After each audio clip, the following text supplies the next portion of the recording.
Сәлем достар! Сіздерді бүгін медовый торттың оригинал рецептісімен таныстырамын.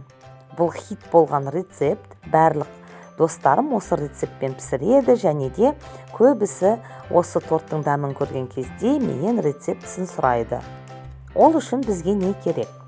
Ұн, 2 жұмыртқа, сода, жаңғақ, 2 қасық бал, 200 грамм шекер және де сливочный май бізге екеу керек болады.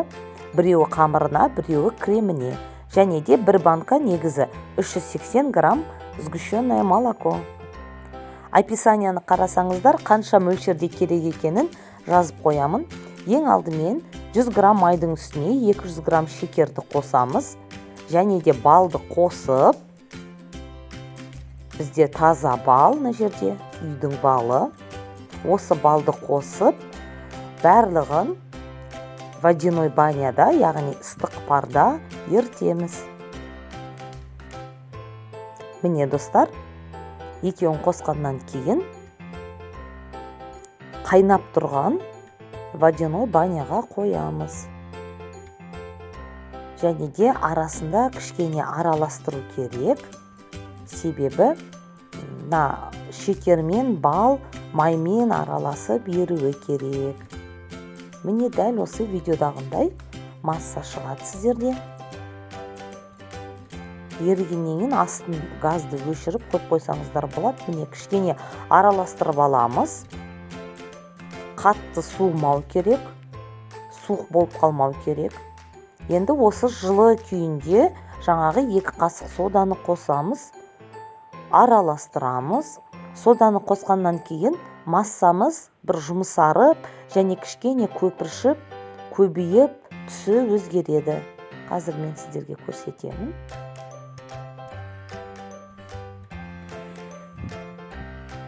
Міне кішкене көпіршіп және де масса бір жұмсақ, оңай араласатындай болады. Ал енді осы массамыз әлі жылы күйінде болған кезде жұмыртқаны қосып араластырып аламыз. Бірден 2 жұмыртқаны қоссаңыздар да болады. Қосып араластырамыз. Екіншісінде қосып дәл осылай.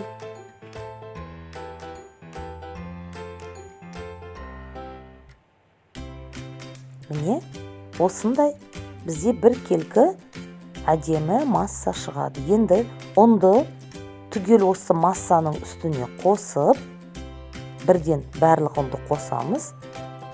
Және де қамырға айналғанша араластырып, массаны қамыр илейміз. Бірақ қамыр, достар, жабысқақ, қолға жабысатын, міне осындай болып шығады. Кәдімгі күлше шықпайды, осындай қоймалжын болып шығады. 1 сағат холодильникке қоямыз. Сол 1 сағаттан кейін міне тура видеодағындай ол қамырға айналып шығады. Жаңа қоймалжын жабысқақ масса кәдімгі күлшеге айналады. Оны 9 бөлікке бөліп шығамыз. Алдын ала міне санап мен бөліп алдым. Және де осындай бөліктерге жаюға ыңғайлы қылып арнап қойдым. Ал енді бірден осындай пергамент қағаздың үстіне жаямын, себебі бұл қамыр жабысқақ алынбай қалады. Міне достар, жұқа етіп жаясыздар, және де бірден өлшеп алсаңыздар болады. Менде 24 сантиметр, оны осындай піспей тұрып кесіп пісірсеңіздер болады. Ал тағы бір варианты, піскеннен кейін, міне піскеннен кейін, осы кезде де көрсетейін сіздерге, піскеннен кейінге мен көбінесе 24 сантиметрмен бөлдім. Осылай бөліп, шетіндегісін бөлек, оны бетіне еземіз әлі. Алына піскен дайын қамырларды суытуға алып кетеміз. Қамыр 2-3 минутта тез піседі, сол үшін күйдіріп алмай байқаңыздар. Барлық 9 бөлігінде пісіріп алғаннан кейін крем жасауға кірісеміз. 350 немесе 380 грамм сгущенканы өлшеп құйып аламыз ыдысқа. Біз қазір бұны миксерлейміз, сол үшін бізге шұңғыл ыңғайлы ыдыс керек. және де комната температурада еріген 300 грамм май. Осы жерде достар, егер май миксерлеуге әлі де жарамайтын болса, яғни қаттылау болса, осы массаны водяной баняға 1-2 минутқа қойып алыңыздар. Міне, миксерлеген кезде май мен сгущенка араласып, кәдімгі крем шығады. Бұл қазір кішкене тұрғаннан кейін түсі сап-сары кремге айналады. Міне достар, қатты көп емес, 1-2 минут осылай араластырып аламыз. Креміміз дайын. Бізде пока корждар суып жатыр.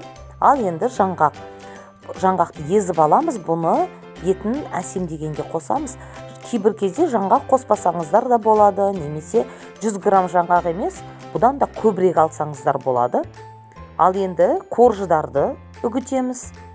Оқтаумен үгітсеңіздер де болады. Мен осылай үгіттім. Жаңағы артық қалған барлық корждарды суығаннан кейін осылай үгітіп дайындап аламыз. Оға дейін корждарымыз да суып дайын тұрады.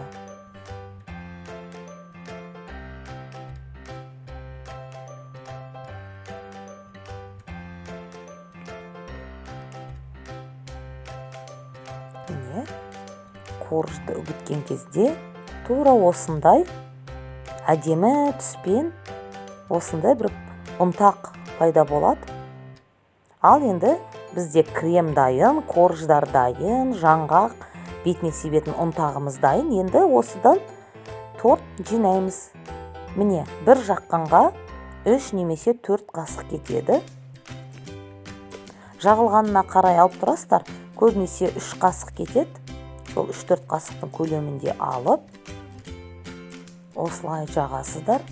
Келесін осылай түгел 9 коржды бір-біріне қойып, кремін жағып, жинап аламыз.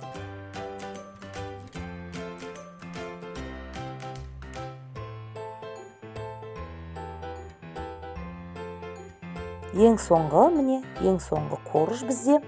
Осылай жинап алғаннан кейін жаңағы ұнтақты себеміз. Достар, осы жерде жаңғақ қосуды ұмытпаңыздар.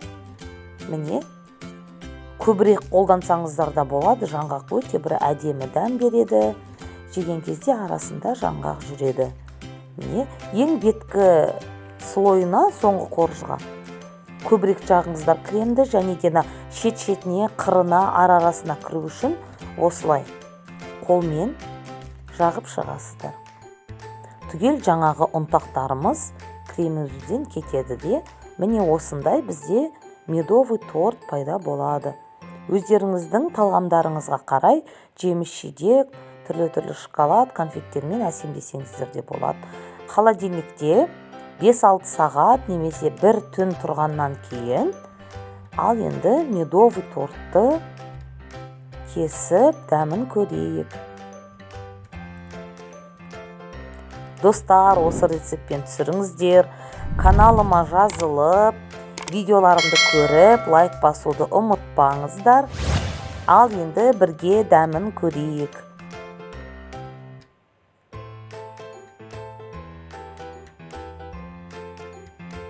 Өте керемет, жұмсақ. Достар, тамаша. Дәмі өте тамаша, жасап көріңіздер. Каналыма жазылуды ұмытпаңыздар. Видеоларымды көріп, лайк басыңыздар. Тура осы рецептпен жасасаңыздар, өте керемет шығады.